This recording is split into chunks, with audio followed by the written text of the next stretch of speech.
Hello and welcome to Affinity.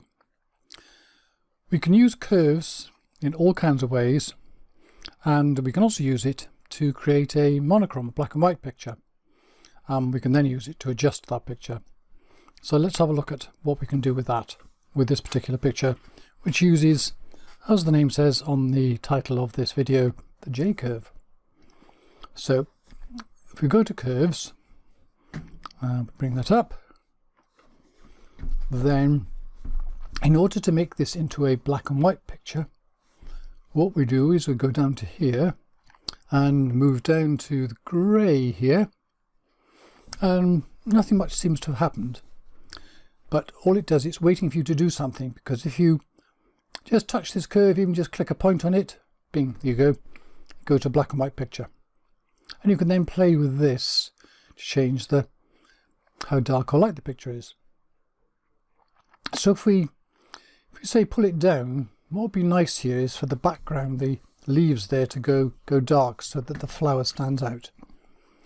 So if we pull this down, we can make the leaves go dark, but the flower's kind of going a bit dark as well. It'd be nice to hold that one forward. And we can do that because the flowers are lighter. We don't want this bit here, we want this to kind of go up here. But if I push up this, it goes, oh, look, it kind of goes funny. So let's take this point here we used to pull it down and pull it down here more. Now we can get the dark working well. If I want to make it darker again, let's push that up to the line there, so we got the whites here nice and clean. If I push it down a bit further, then this line here is making everything black, so I've got a lot of pure black in there. I can address that by putting another point up here, pull this down.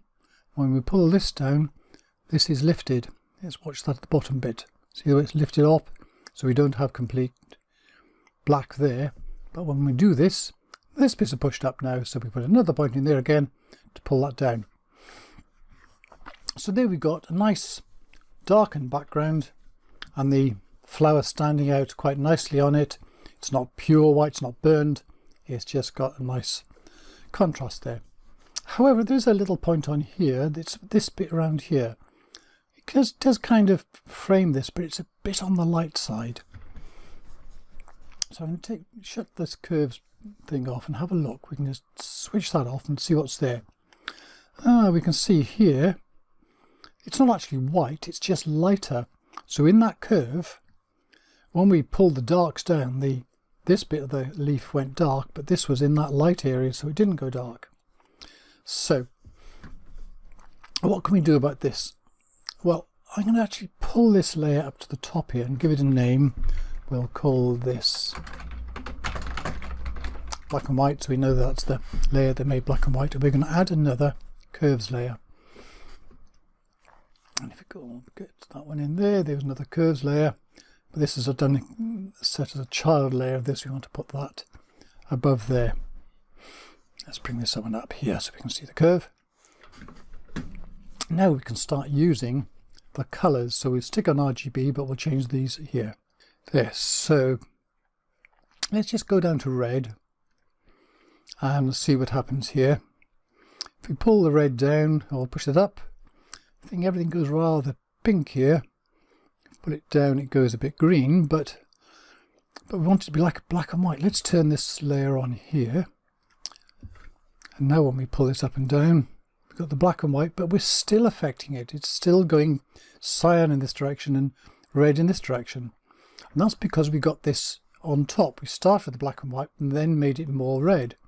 So if we push this down to here, now the black and white layer is on top, and that will keep it black and white.